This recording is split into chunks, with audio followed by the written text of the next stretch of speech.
गर्मी का दोपहर था। शहर में रेल की सीटी दूर से सुनाई दे रही थी, जैसे कोई बुरी खबर पहले से ही हवा में तैर रही हो। अमीषा राहल अपने कमरे में लेटी थी।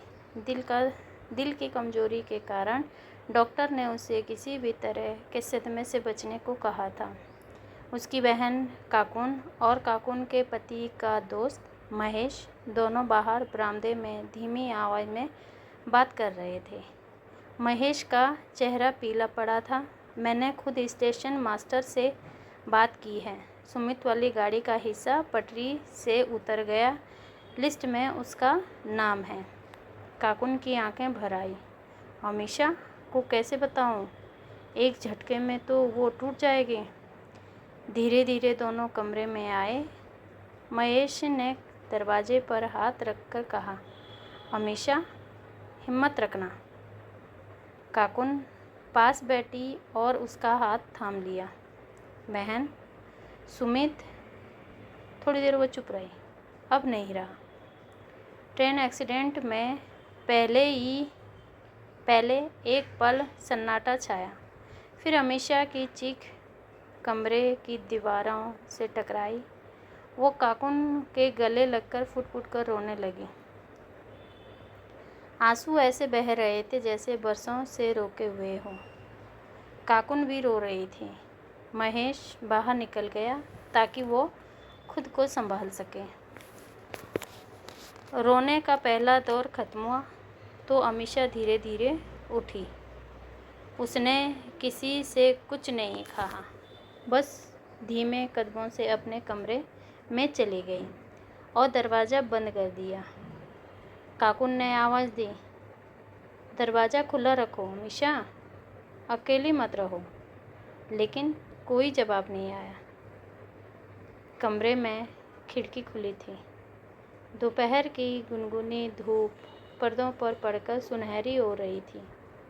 बाहर आम के पेड़ पर चिड़िया चहचहा रही थी।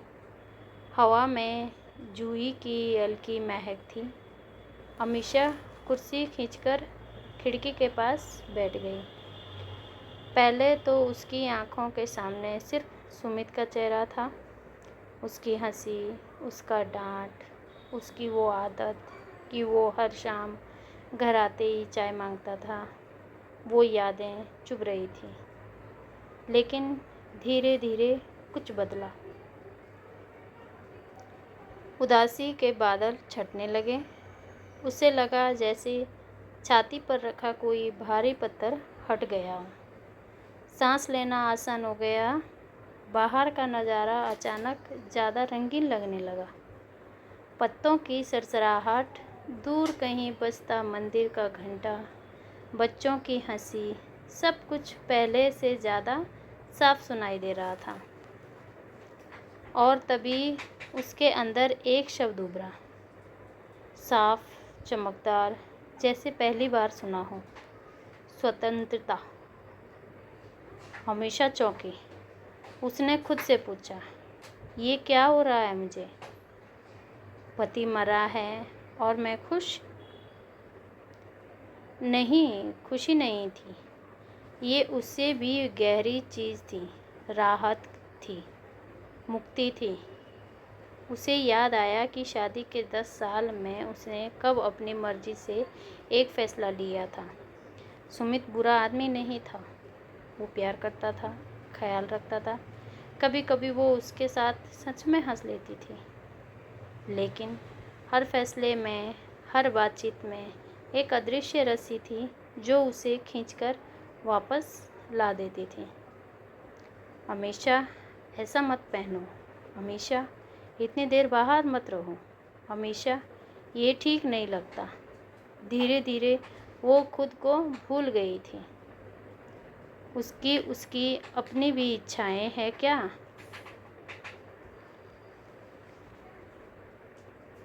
अब वो रस्सी टूट गई थी। अगले 50 साल, शायद 60, अब सिर्फ उसके थे। सुबह वो उठेगी तो किसी को जवाब नहीं देना पड़ेगा। वो चाहे तो अकेले समुद्र किनारे चली जाएगी।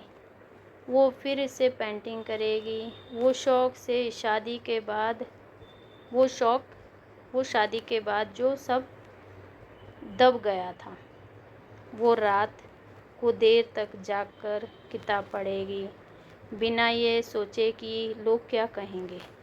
उसकी आँखों में एक अजीब चमक आ गई।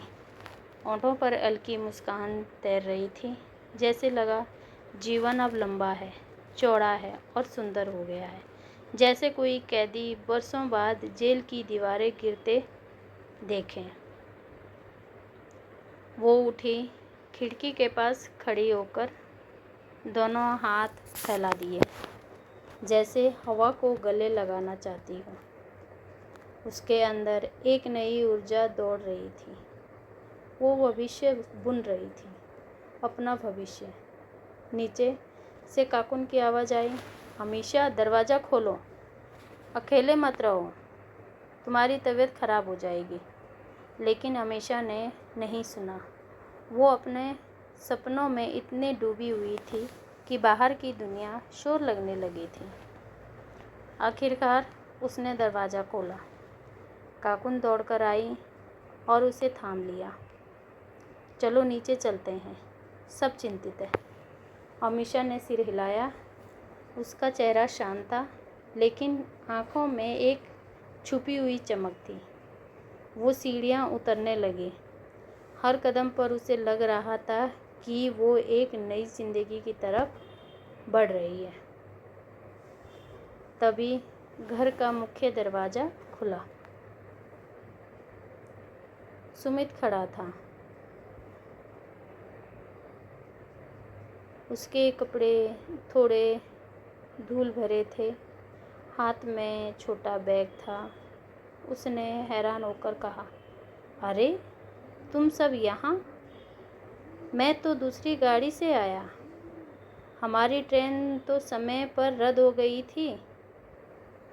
पूरे घर में सन्नाटा छा गया। काकुन की चीख गले में अटक गई। महेश एक कदम पीछे हटा। अमीशा ने अपने पति को देखा।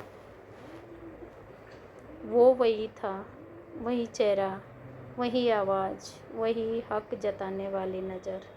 और उसी पल उसके अंदर कुछ टूट गया।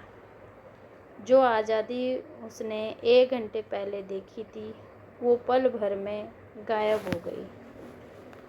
भविष्य के सारे रंग फीके पड़ रहे थे। वो फिर से उसी पुरानी कैद में लौट रही थी, बिना पूछे, बिना बताए नहीं। उसने मुंह में सिर्फ इतना निकला और वो चीख मारकर सीढ़ियों पर गिर पड़ी।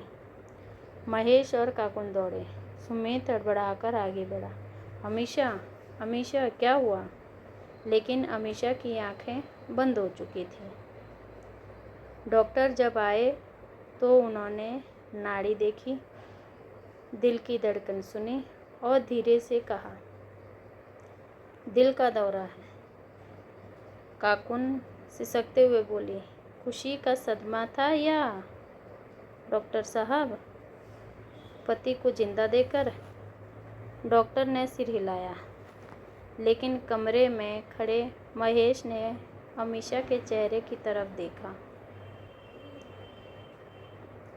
उसके होठों पर अब भी एक हल्की सी मुस्कान थी। वो मुस्कान खुशी की नहीं थी।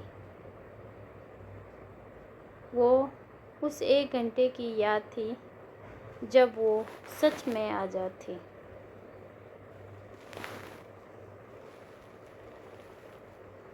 लेखिका का इशारा। इस कहानी में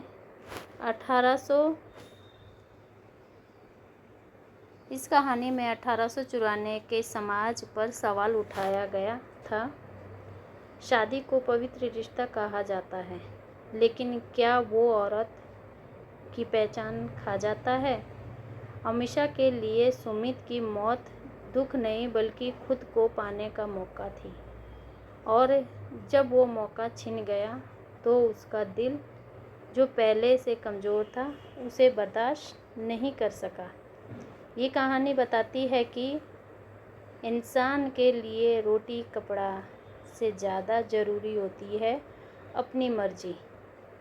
1 घंटा भी अगर इंसान सच में आज़ाद जिए तो वो ज़िंदगी भर याद रखता है, और उसे छीन लेना मौत से कम नहीं है। धन्यवाद।